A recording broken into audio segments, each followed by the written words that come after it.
It's with trepidation he says he's live yet again, but he can actually see himself this time. So me, knows that I am actually going live. Thank you very much for Kodor, whoever that was, I can't remember, who said that.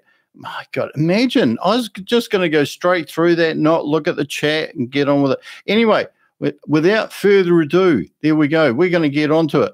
Have a look here, this here, Fred, investment fraud from the Department of Financial Protection and Innovation, State of California. We're All Satoshi and Sam Lee, although they say that was We're All Satoshi 1 and this is We're All Satoshi 2, and this one here, Stable Dow, aka Stable Opinion. I did not know that.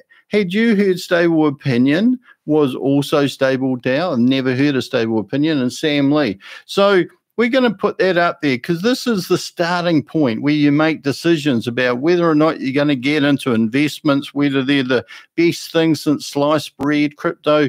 I was going to say arbitration like my good buddy, but crypto, AI, arbitrage, flash loans, zero risk of losing, and blah, blah, blah, blah, blah.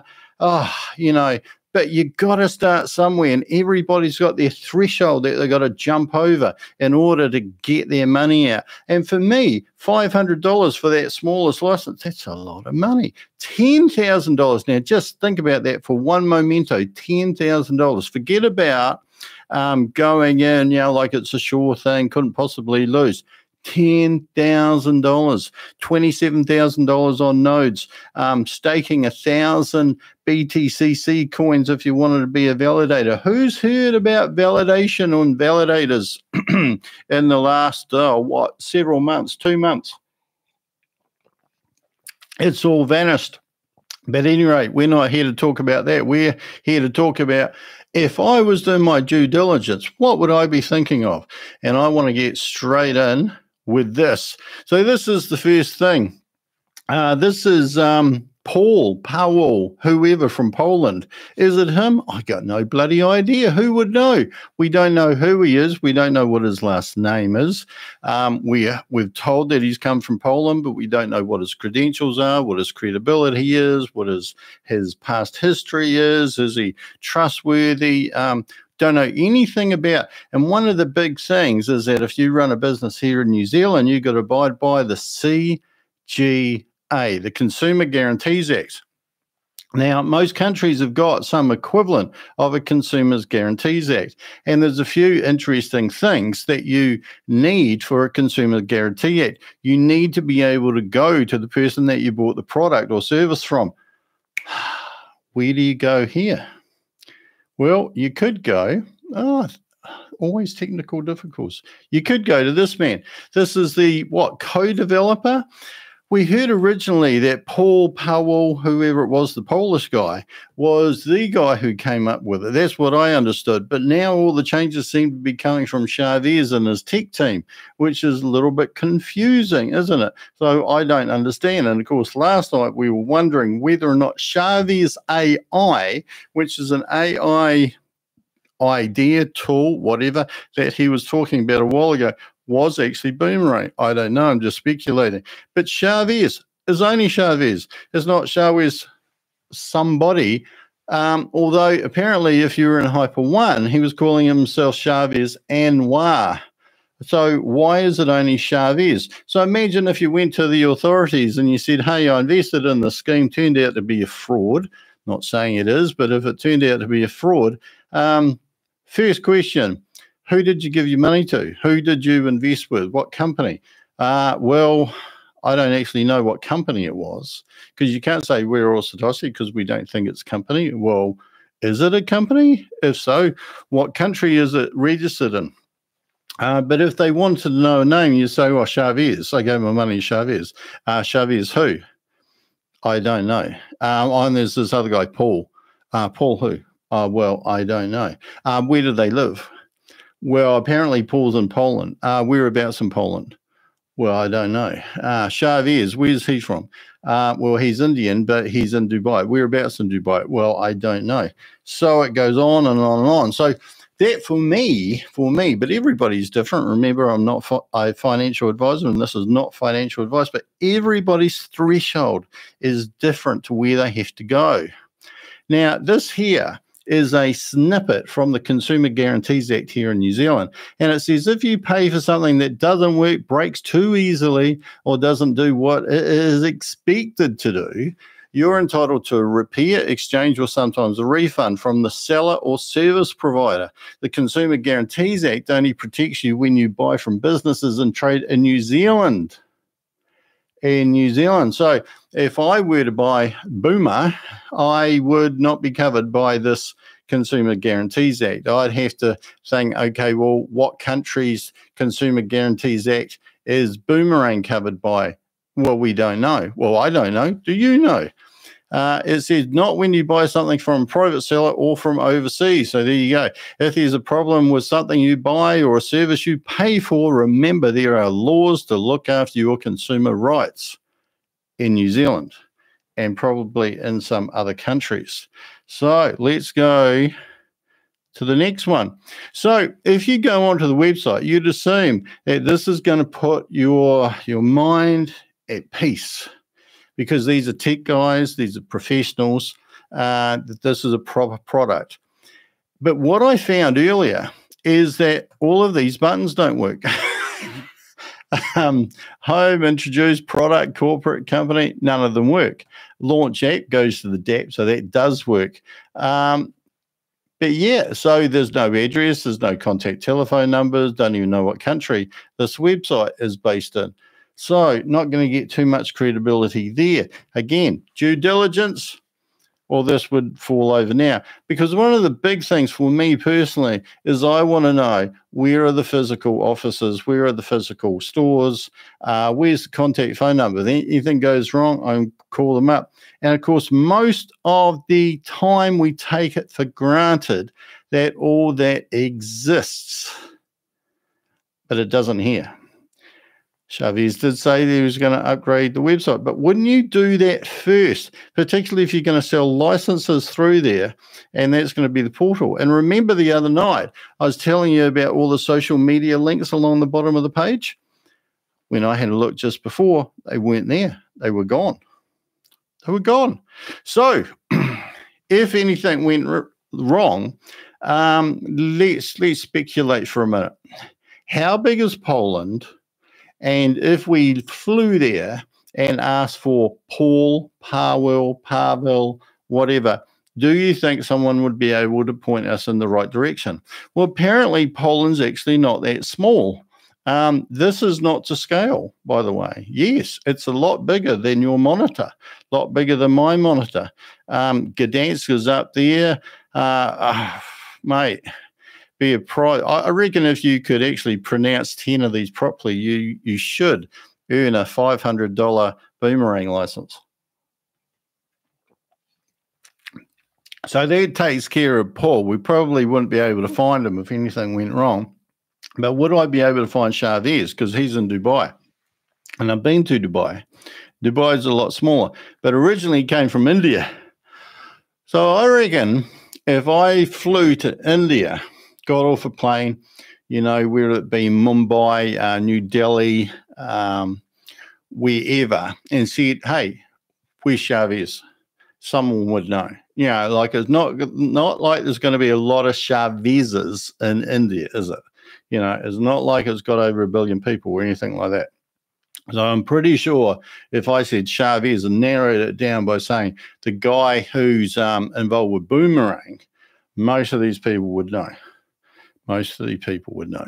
But if I went to Dubai, well, that's a lot smaller. That's a lot smaller. Now, there's 7 Emirates in the United Arab Emirates. Dubai is just one of them. So I've already narrowed it down quite a lot because I know which emirate it is, even though some people say that they live in Dubai when they're in one of the other emirates, like Sharjah, which is where I stayed. People say, well, where did you go to? You say Dubai because that's what everybody's heard of, not Sharjah or any one of the small emirates, which is only a little drive away. But I reckon if I got off the plane in Dubai or even Abu Dhabi and said, just take me to Shavez, please, I reckon that taxi driver would know exactly where to take me, and away I'd go. So that would give me a little bit of peace of mind, wouldn't it? Right? So how are we going so far for due diligence? Well, so I went into the United Arab Emirates, and believe it or not, you can actually go in there. This is the company's register, or the United Arab Emirates equivalent. And I stuck in weareallsatoshi. Apparently, there's a Arabic. Writing starts from the right-hand side and goes across. Quite freaky. But there's an English button that you can press on the other side. Turns it to English. Typed in weareallsatoshi and came up with no data to display. Typed in Boomerang. Of course, everybody would know Boomerang. They would have registered that of course. Well, no data to display on that either. So, where is Boomerang? Which got me thinking, has it been, what's the word? Intellectual property. Has it been registered somewhere? Has the company been registered? Is there a company behind it? Is it just like a piece of software that isn't protected, so someone could come along and copy it? I don't know. But I thought, this is high tech, so they would have thought about all this. So, I guess I'm erring on the side of not investing, doing my due diligence so far, but something could change. Now, just for the sheer hell of it, I typed in crypto Wild West into Google just to find an image, and lo and behold, check this out. Hey, crypto is a bit like the Wild West, isn't it? If you go into Google and search crypto Wild West, you come up with all manner of things because, for all intents and purposes, because of the lack of regulation out there, it is like that. Have a look at some of these images. I particularly like this one here and that one there with a kind of, I'm assuming that's a Bitcoin coming up in the background, and Wild West with all of these tokens or coins in front of their faces. So it is a little bit like the Wild West. So would this increase or decrease my chances of investing? I think it would decrease them. So I went back to the website and I thought, is there anything else on here that can give me some credibility, some reassurance? And of course, then I remembered that if you scroll down this page, it's not actually finished. It's not finished. Some of the icons are left open. Some of the boxes have been populated by repeat data. So I think, that doesn't really help me either. And I really want to feel secure in the knowledge that I'm making a good decision here. So where else could I go? Well, I could go into the DAT and have a look at the market opportunities. Now, we've all seen live trades and all this, and we've read some of the data, we've heard some of the stories. So let's go into market opportunities. And last night and the day before and the day before and the day before that, I keep on asking, how there's these top trades that are like 30, 40, right up to 50.00000 recurring percent. How many people have seen anything over 1.3 on a market opportunity? Because you remember, if you got one of those big trades, it must have come up as a market opportunity. And just remember, scrolling through market opportunities, hitting refresh, and not waiting for that automatic refresh, because that's just a reorder, don't you? When it clicks and changes around that it hasn't refreshed all the data in the background. It's merely rearranged them, a bit like those three cups. What do you call that game when you go like that? Like, can you still find the cup? Can you still find the marble or the pea under the cup?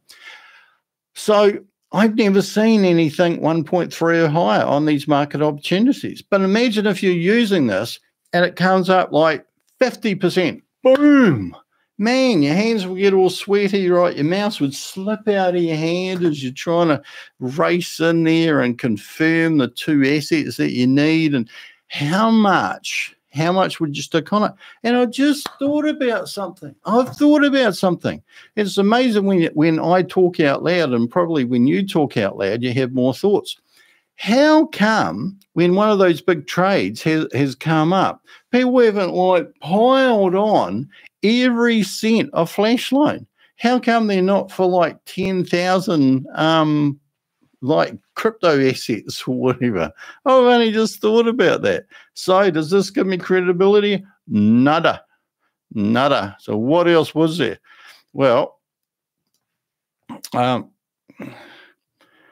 whoops. Oh, I see what's going on there. So I thought, well, surely there's not contradictory pairs, because that would kind of decrease my confidence even more. And oh, there were USDC stablecoin with wrapped Ethereum.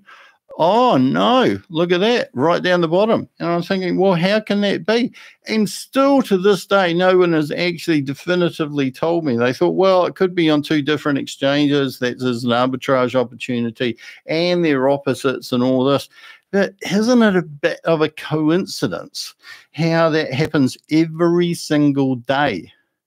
Every single day. I'd say 60 to 70% when I bring out these market opportunities, there's a conflicting pair.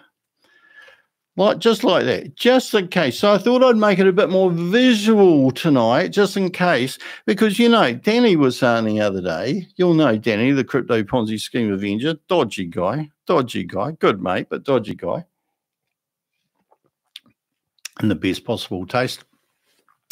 He was saying, you know, do you think that he's actually making a difference? And I said, well, I have no idea, you know, like people would have to wade through hours and hours and hours and hours and hours of YouTube video to kind of get little shreds of tips and hints and stuff about working out whether or not they're doing the right thing.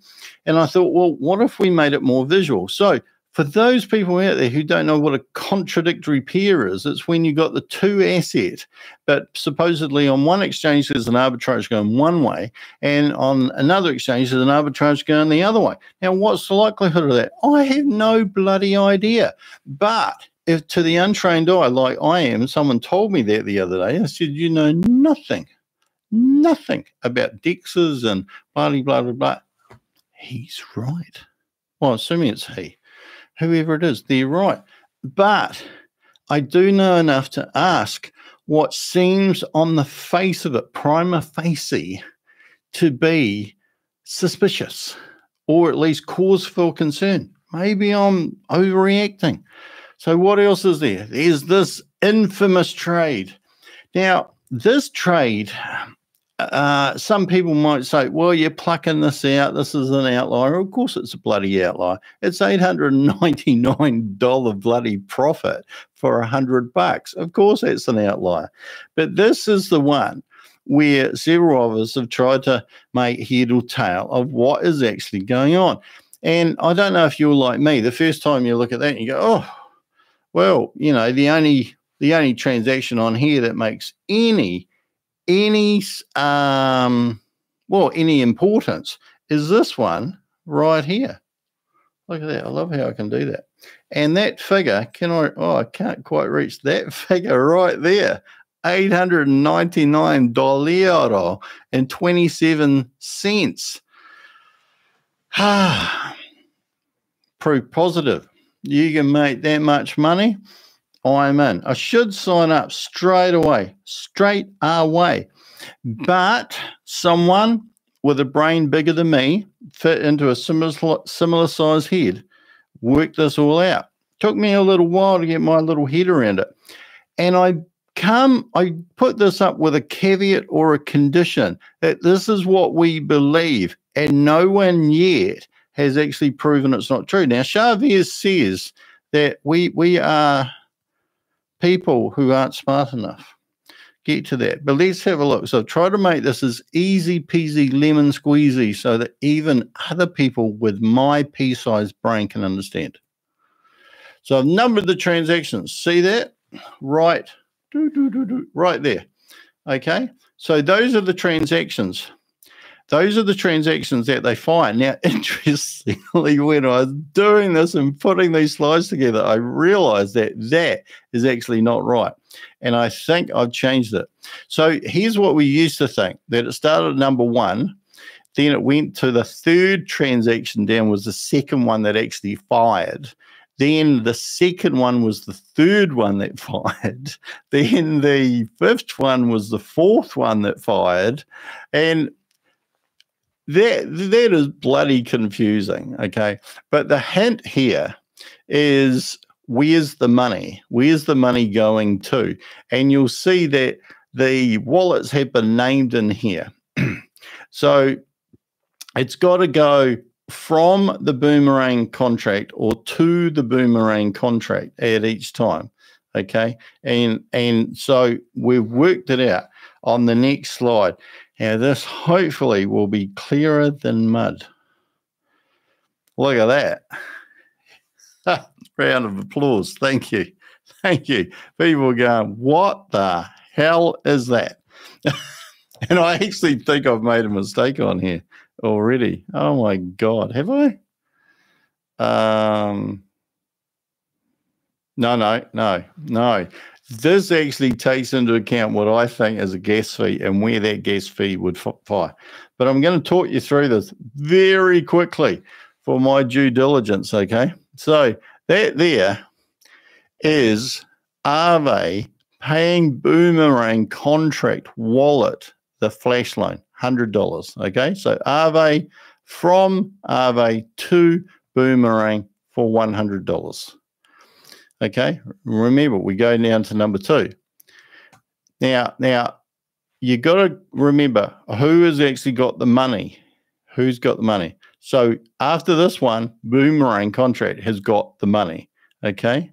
So then it's got to be a from Boomerang contract, has to be the next one.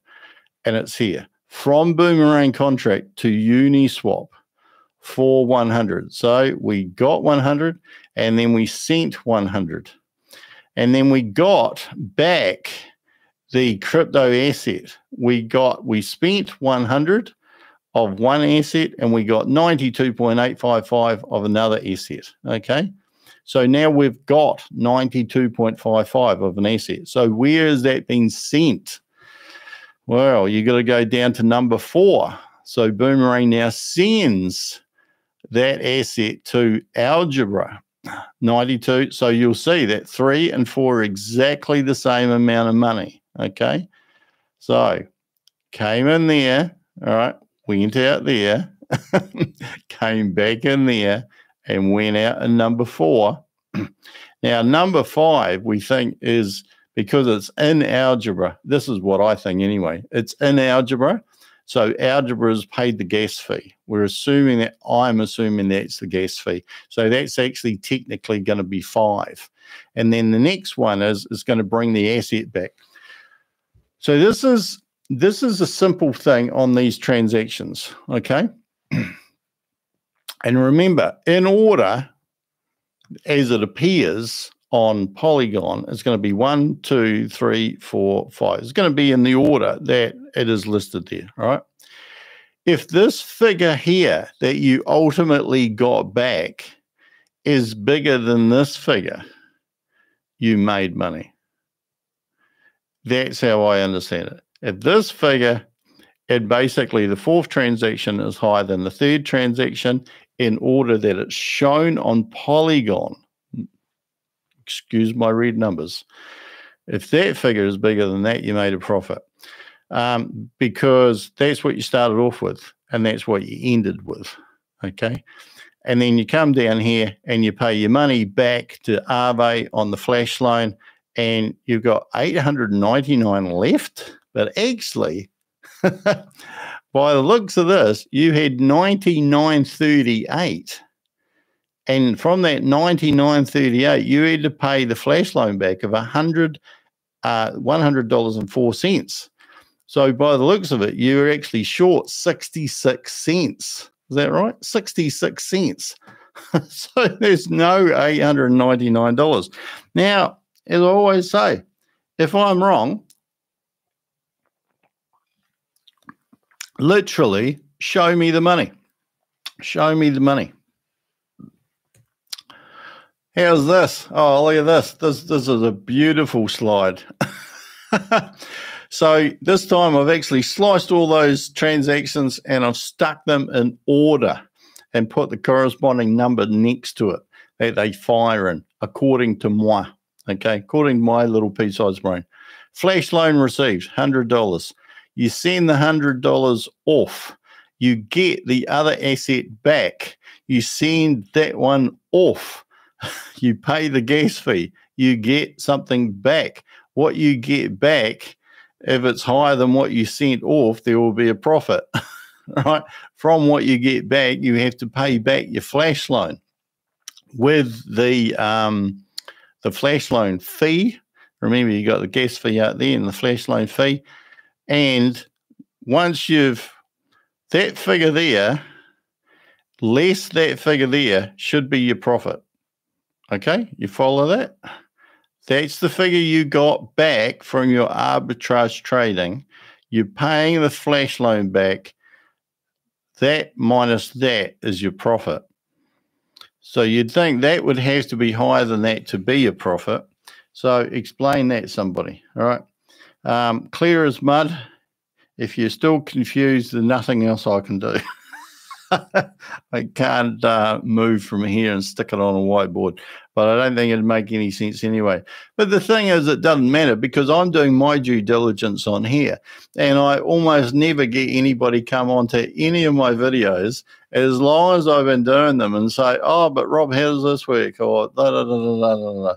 You know, so people obviously aren't watching other people's videos to get an alternative view, so they don't care. That's fine. So Shavez got asked about this, and he basically said, I can't remember his exact words, right, but he was implying that it's all kosher, all right, just that it's very hard to explain and it happens in the smart contract or something like that. Well, I think it's the emperor's new clothes and I can't see them, so I'm thick. In blockchain we trust. Now I stuck this up here because when you go into this, all of these were actually transactions on the blockchain. Yep, all of them, including the last one. They did actually happen, all right? And so because it did actually happen, you think, well, what is going on? Like it obviously has. And I'm pretty sure this is why so many people are convinced, look, no one would have paid out $899 if it didn't happen. But the thing is what some people are a little bit worried by is that you can see here, and remember this wallet's been named all the way through. Boomerang contract, boomerang contract, boomerang contract, boomerang contract, boomerang contract, boomerang contract, boomerang fund controller. So the money that paid the profit was not involved in any of the previous transactions. Now, this is an old trade. So to be fair, there is now 9. You'll see there's 8 here, but there's now 9 transactions. And there's a transaction that now goes in here that shows a transfer from the Boomerang contract to the Boomerang fund controller of the equivalent of the profit. So the last 2 in a 9 transaction trade, the last 2 will be exactly the same for the amount of profit. Now, does that prove that the profit's real? No, not on the face of it, not to my mind. And of course, you got to remember this has been going for 2 months. People have been asking these questions. I would have thought this would have come up on one of the meetings. And it'd be fantastic if it did, because then this would totally change my due diligence and thinking. So what if it's a simulation? What if it was if it was a simulation, it's still happening on the blockchain. There's still those transactions happening on the blockchain because the blockchain doesn't lie. All right. So that money's been changed around. So if it was a simulation, then if these figures were all real, And I don't know that we've got any, what would you call it, objective, neutral, verifying source that these are real, because all this happens behind the scenes, if you like, and it turns up on the DAT. But if this was real, but if this was a simulation, if those figures were real, but this was a simulation, then whoever's behind the scheme has paid out $290,000 to make it look legit. Now, that's 29 $10,000 licenses. So how many are there supposed to be out there? I don't know that I've ever heard an actual figure, but there's been implications, is that the right word? There's thousands of licenses. So if there were thousands of licenses, like 1,000 $500 licenses is $500,000.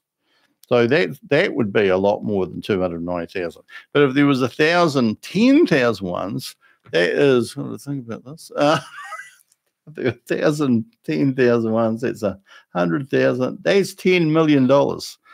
So yeah, that would be 290,000.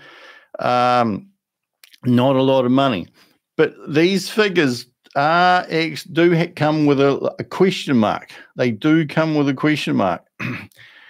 Now, one of the things that people have said is that, oh, you YouTubers are only in it for the money. Well, I haven't made a cent out of YouTube. I'm not even monetized, right? And all you evil YouTubers must have some ulterior motive. I can't think of any ulterior motive that I'd have to make this stuff up and lie about how I would come up with doing my own due diligence, how I look at something. All right. And I don't know anybody else who would come up with fake stuff either just to make it up. Doesn't mean that we are right. Doesn't mean that our logic is right. Doesn't mean that our understanding is spot on. All right. But people have had plenty of opportunity to put us right. Some people have criticized us, and some people have come up with some harebrained rationale. But I haven't heard anything yet to sway me on some of these things. All right. So there's always an opportunity. I stick it in all of my videos. If I've made a mistake, we got something that I got wrong, stick it in the comment section, chat, gladly retract it. All right. All right. Because I hope to hell everybody's making money out of Boomerang and continues to do so. So YouTube is not a license to print money. You know, when you're getting like 100 views a video or even 1,000 views of video, you know, those people that are getting 1 million views of video, right, they make a fair bit of money, but it's not humongous amount of money, right? And, you know, I don't think anybody would ever come up with, you know, stupid ideas and stick them on YouTube. No, that's a stupid thing. There's a lot of people who come up with stupid ideas and stick them on YouTube. But at the end of the day, I think everybody's just curious about a lot of these crypto projects and how they work. So please educate us. Education and entertainment, that's what it's all about. So is there a history here? Because, you know, people say the best predictor of what's going to happen in the future is what happened in the past. So have any of these people been involved in Hyperverse? Because Hyperverse fell over and everybody's calling it a scam or a Ponzi scheme. And, of course, some people have been charged and one person pled guilty to those charges. Has anybody been involved in Hypernation? And has anybody – this here is actually Hyper One from best that I can sell. And we know that some of these people have been in Hyper. You know, right? Does that mean that they're not credible? Well, no, not necessarily. All right. Just means that they've made mistakes in the past. So they could be actually making a mistake again. So is there anybody who's totally impartial here? Well, possibly not. Unless you're not involved. So I think the YouTubers are probably the most impartial, but I guess the new people that are coming in with an open mind are impartial. But are there any reasons to think that anybody's not impartial? I guess is a good question to ask. Are there any rewards for selling any of these things? Are there any kickbacks? Are there any, is there any financial incentive for people to sell? But of course, that also doesn't mean that it's not kosher either. Because if you walk into most department stores, a lot of people are working on commission. If they don't make a sale, they don't feed their wife and kids or their family or anything like that. So, a lot of questions come in. But where are you at? Where are you at? I'd love to hear where you're at. So are there any carrots that have been dangled in front of people to encourage people to buy licenses in this? Well, that's a little word cloud that I thought was interesting. With some people, particularly in MLM, can get quite pushy, get aggressive, manipulative even, right? But that is not necessarily to say that that's happening in anything here. But are there any introductory offers that encourage you to invest sooner rather than later? Well, there's 3x if you invest sooner rather than later, because after that it's 2x. But of course, if it's profitable at 300x, then it's still going to be profitable at 200x. So are there any free trips being given away? Well, apparently there are. Are there any exclusive offers? Well, apparently this at the moment is exclusive to We Are All Satoshi people, so you feel special. Is it new and improved? Well, apparently they're saying that this is a world first. This has never been done before, at least not the way that it is now. Is there time pressure? Well, apparently is. Some of these people are getting a free trip if they sell X amount between February 5th and February 20th. And of course, you have to get in before March the 1st when it all comes off, goes out of the beta testing. Are there any selling commissions? Well, we know there's 5%. Is 5% enough to make anybody do any nefarious stuff? Not a hell of a lot of money. Some people would say that's quite low. Do people talk about generational wealth if you get in on this? Well, I have heard that. And is there any fear of missing out? Well, there's a bit of that too. But of course, none of these things necessarily mean that there's anything wrong with it. So I'm curious, where do you sit? Where do you see things? But I think back and I think, well, this was supposed to have been the Christmas present. This was supposed to be the Christmas present. And most Christmas presents are free, aren't they? But this is a new product. But apparently it's supposed to be such a great product that, this is a gift because they could have sold it elsewhere. Possibly they could have if it's all kosher. So, the other thing for me, if I'm sticking my money somewhere, I have to know that everything gives me trust, reassurance. I'm feeling secure that everything's safe. So has it been hacked at all? Well, apparently the NFT miners at some stage were hacked, the NFT market. Is there anything else? Well, there's a graph that seems to mislead on the website as if the BTCC coin's going up all the time. There's drop-down menus that, aren't working, and you'd think that's pretty basic stuff for anybody who's at the cutting edge of technology. And of course, we saw before, and I might show you after this, that the Boomerang website isn't functioning properly. The crypto bridge went down. So that's another thing. Some people have been saying that there's some software issue with the bridge. I don't totally understand it. And of course, over here, so these are the two screenshots. showing the trades and a flash loan used and total profit before it went down for maintenance, and this is after, and that has fundamentally changed. So can you have total trust in this? Maybe there's good reasons for all this. I just don't know what they are. So in the absence, I'd be tending, to be very cautious myself. And this brings me to the end, and this was the best quote that I could find. Karma is like a boomerang. What you give out will always come back to you. Karma is like a boomerang. What you give out will always come back to you.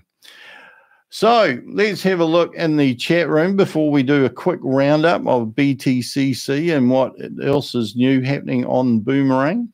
And then you got Ben. Hello, Rod. I can see you now. Yes, my apologies for the false start earlier on. I can't. I'm about the worst person to talk about anybody else's technology, aren't I? Stable Deo and Stable Opinion were on the same platform. Cool. Didn't know that. Well, they operated on the same platform. Yep. JB Coda, Shavez is definitely not in charge. That's the silhouette who runs it. Some people have been saying that. I have no idea. You could look for Sam Lee in Dubai.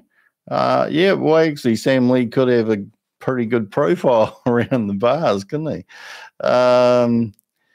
Is Sam Lee still in charge? Well, who would know? Who would know? I guess they'll find out when they have the party over in Dubai, which is only about eight days away. I was actually thinking I wouldn't want to be the ones that were paying for those all expenses paid trips to Dubai, given how late it is. But I guess it depends where you're flying from. I would think these trades last a few seconds, and in reality, yes, they are very, very short, but they're not going to be many at all. If it ever does launch, there's no way it's real. A lot of people are thinking that, but we're going to have a lot of egg on our face come March the 1st if everybody starts making money and we don't. Someone had sent way too much money, maybe a fault in the code. That's why they took it down. I just can't work out how those figures change so much during the maintenance when you would think no trade. Like I can't conceive what could have happened that they thought, well, this is actually wrong, so we need to change it. I can't think, like, perhaps there is something, but I can't see how the profit could have gone up. That's one of the things. I just can't see how profit could have materialized from nowhere. I could maybe understand if it wasn't recording flash loans correctly or failed trades, like if it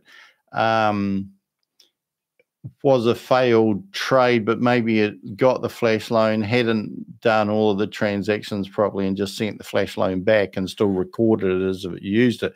You could actually see that would possibly make sense, that people's flash loan would go down from a failed trade.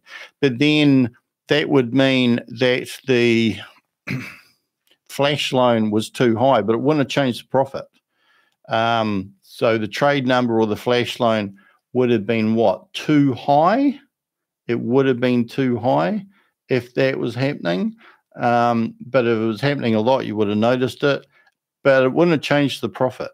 Wouldn't have changed the profit. Can't work that out.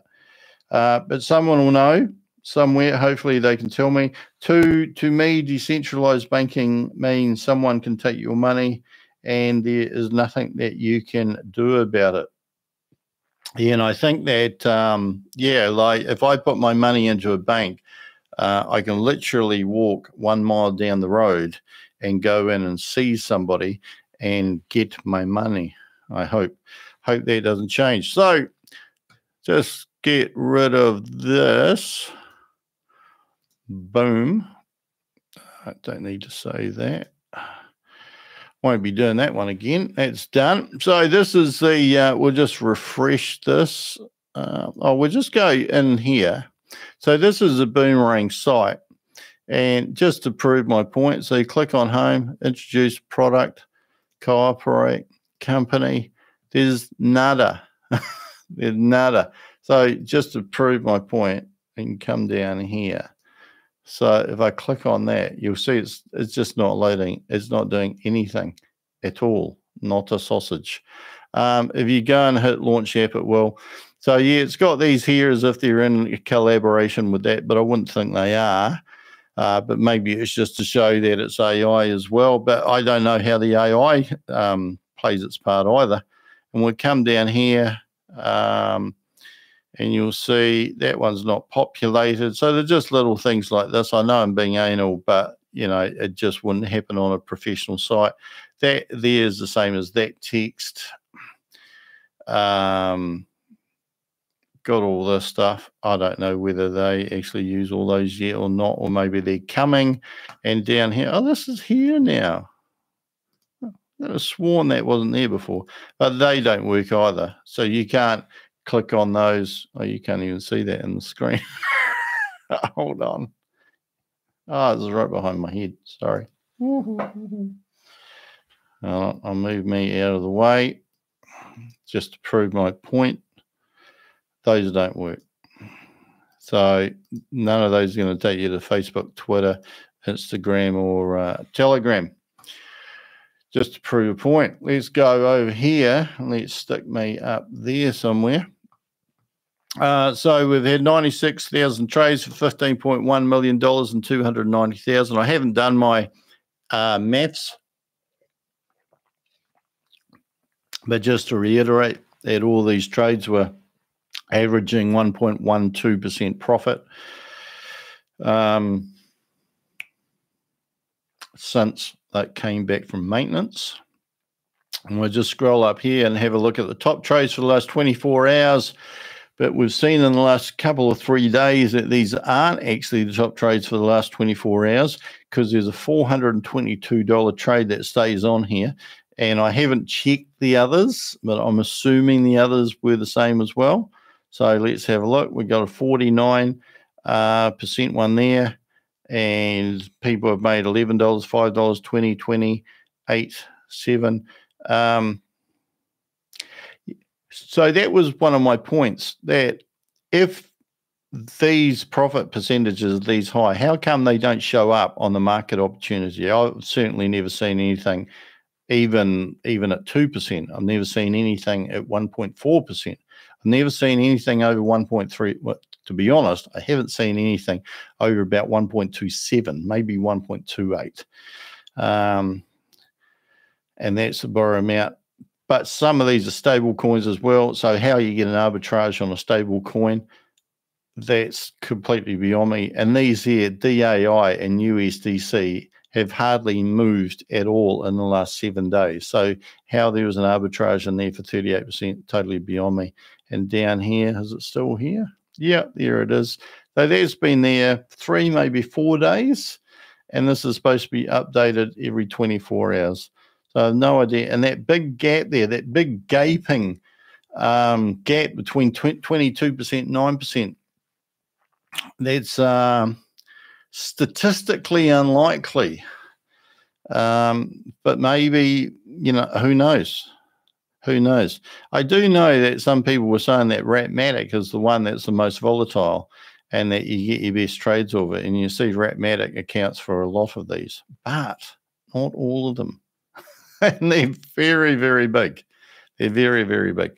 So that's enough of that. Just go into that market opportunities. Every time you click this, get a white page unless you refresh it. You've refreshed it, and there'll be a conflicting pair on here. There almost always is. There probably won't be because I said that. No, there is. So Ratmatic USDT, 1.04% one way and almost 1% going the other way. There and there. Happens almost all the time. So let's go. We don't need to go there. Let's go have a look at BTCC, see what's happening there. Go to the dashboard. Oh, there was a reason why I wanted to show people this, because this is quite fascinating. He says like a complete and utter nerd. So the coin hasn't gone down too much in the last day or so, but it has gone down. Volume of trading, that's very low. 5,600. That's incredibly low. So not much action going on there at all. Actually quite curious how that volume can be that low and the coin still goes down, because that's not a lot of trading at all. I don't know. I don't know how that one works. So at any rate, we're down to 64, and my mouse has just ran out of oomph.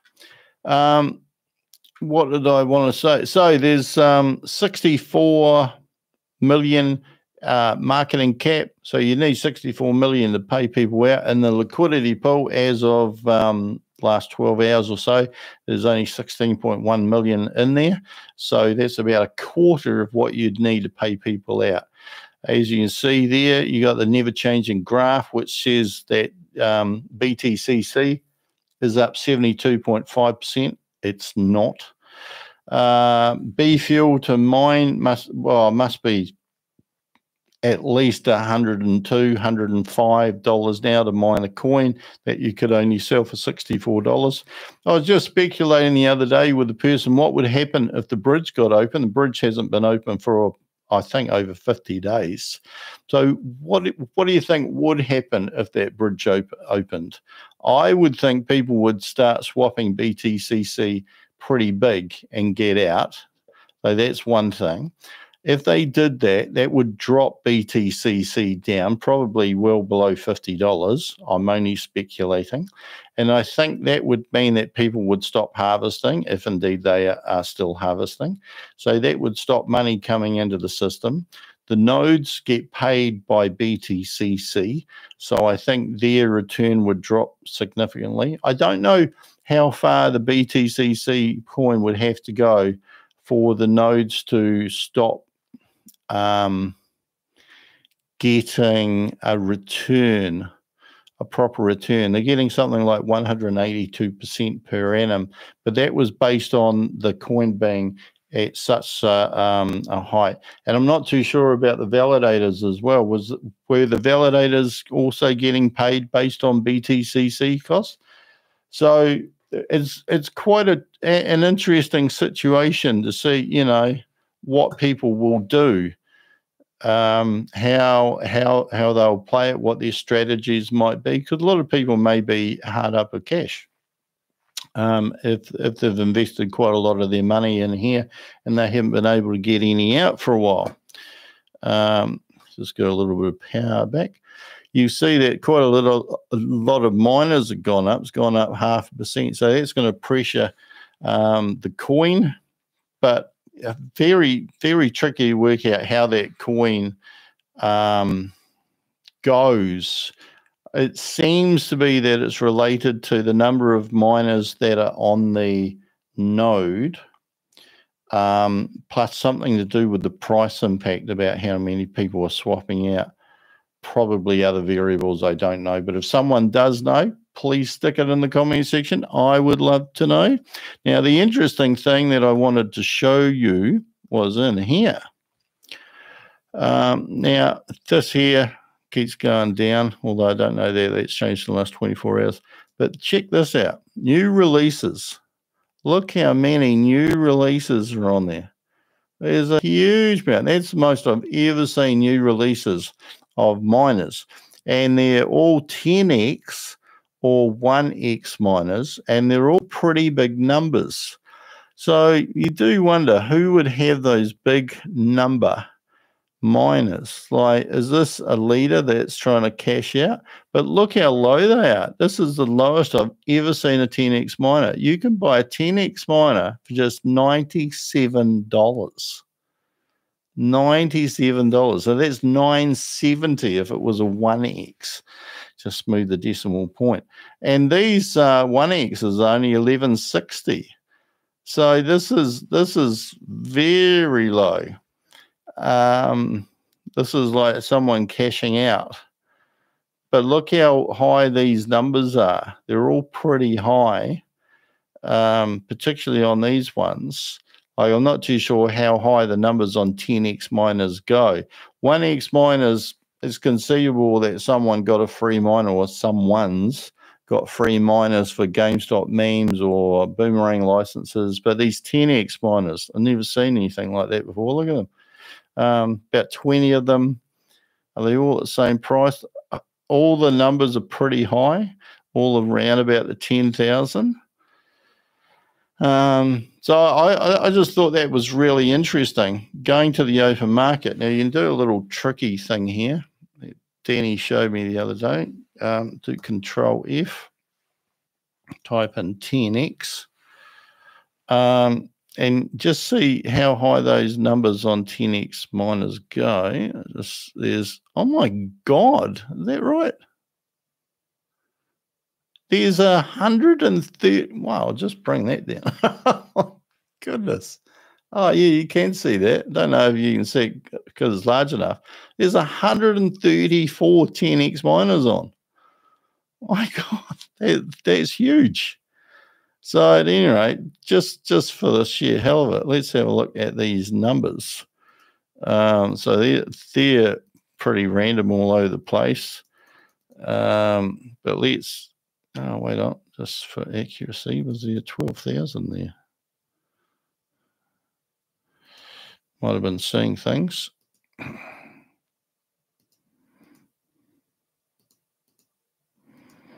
Think I was seeing things. Yeah, I think 10,000 hash number is about as high as they go. And just, those ones are very low. Right, but these ones are far higher. So just scroll down, down. Yeah, I haven't seen anything like that before. Got 100x ones here, 1102. Yeah, so 10x, like they're pretty freshly minted, I'd say. So I know what I make of that, but you might make something completely different. And that, just the last thing I wanted to show you here is that you will know about this video. I've got a link in the description below. This is the California DFPI, who has issued an order against weareallsatoshi and Sam Lee. But I've also put that link in for the Stable Dayo one, which I only saw, I think it was yesterday. Didn't know that was up there, but that had come out around about the same time.